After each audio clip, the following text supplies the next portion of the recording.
Hi everybody, Nurse Inge here, and in this video we're going to talk about electroconvulsive therapy, or ECT. ECT is a form of treatment used for our mental health clients specifically experiencing depression or mania, and sometimes schizophrenia, to alter the level of monoamine neurotransmitters in the brain, and it provides usually temporary relief of their symptoms. The induction of a grand mal or generalized seizure occurs when we apply electrical current through the brain in a very controlled setting. Again, this is indicated for major depressive disorders, bipolar disorder type 1, which is the manic phase or disorder, and sometimes used in schizophrenia. There has been research about using this for some other mental health disorders, but it has not shown promising results. It is absolutely contraindicated anytime there is increased intracranial pressure, such as a brain tumor, a recent stroke, or trauma, because the pressure increases further during the seizure, and that will cause bleeding that then could cause herniation and death. It is relatively contraindicated in somebody who has significant cardiovascular or cerebral vascular disease that has, those comorbid factors where the induction of the seizure could cause worsening of those problems. And then things like high-risk OB, where you could have abruption of the placenta, and osteoporosis, where you could get fractures. So relative contraindications would be a heart attack or a stroke in the last 3 to 6 months.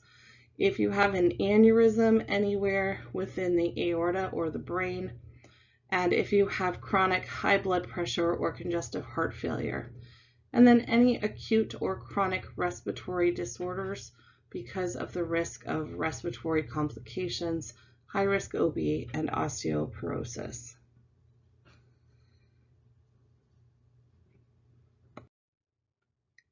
The exact mechanism of action really is unknown, but we believe that it increases the neurotransmitters in the brain that contribute to this mood disorder. So serotonin, norepinephrine, and dopamine are our monoamines that really regulate mood. Side effects are not severe. Temporary memory loss and confusion are very common, and there are some risks, but patients are screened very carefully for those absolute and relative contraindications. Mortality is low at about 2 per 100,000 cases. Permanent retrograde amnesia or memory loss is possible, but very rare. And there's no evidence that any patient has ever suffered brain damage from clinical electroconvulsive therapy. The role of the RN in ECT is to apply the nursing process to the patient. First, you will complete your full assessment, and this includes a physical exam, baseline vital signs, and baseline mental status. When we are doing any sort of sedation, we need a baseline so that we know whether or not the patient has returned to their baseline post-sedation. You want to obtain and review labs, X-rays, EKGs as appropriate for this patient.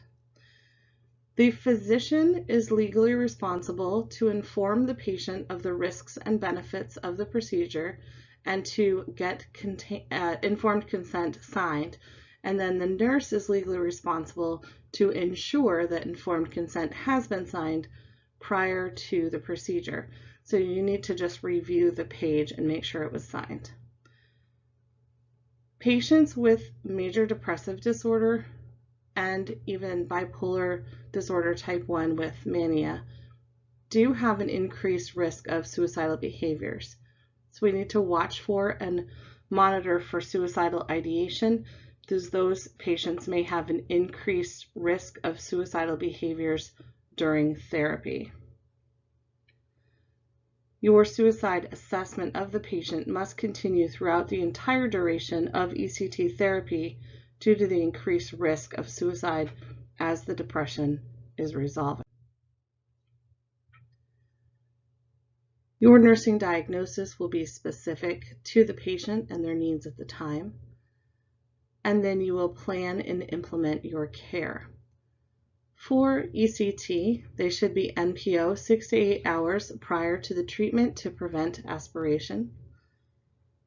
1 hour prior, you start planning, so take off all their jewelry, their dentures, their glasses, any hair pins or ties, anything that could cause injury to the body during the seizure.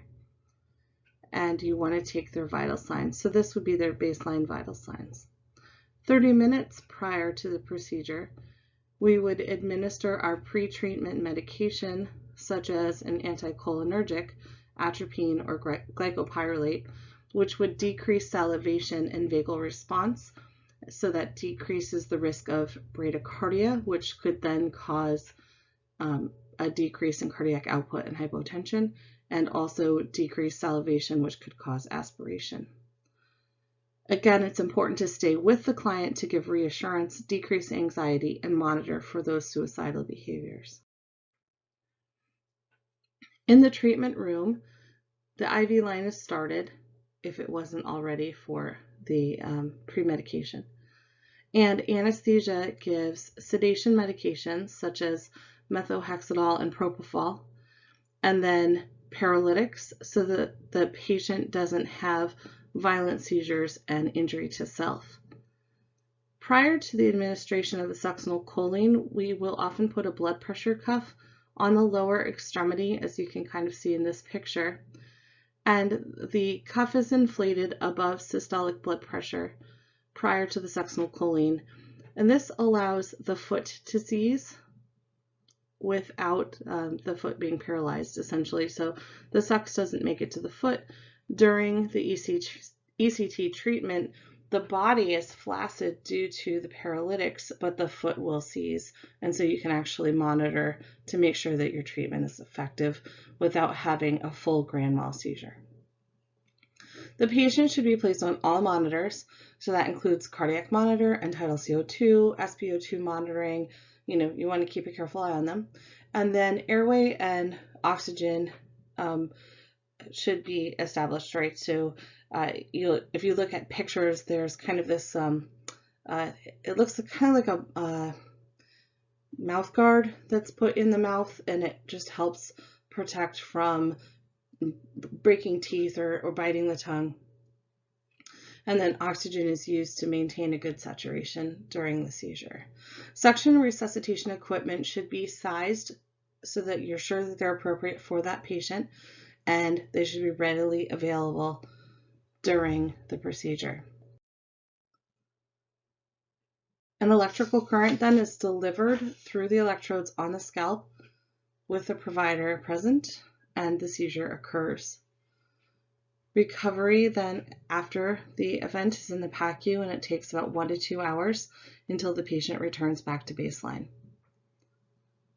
The nurse monitors the vital signs every 15 minutes, but remains with them constantly, still watching for suicidal ideation and any problems with their airway management.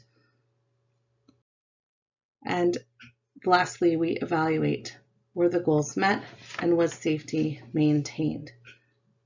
Some patients will return fully to baseline after the procedure. Some patients will have normalization of their vital signs, but will have, again, that temporary memory loss and will take a little bit longer to kind of remember what's going on around them. So that is a little more about ECT. Thank you for watching.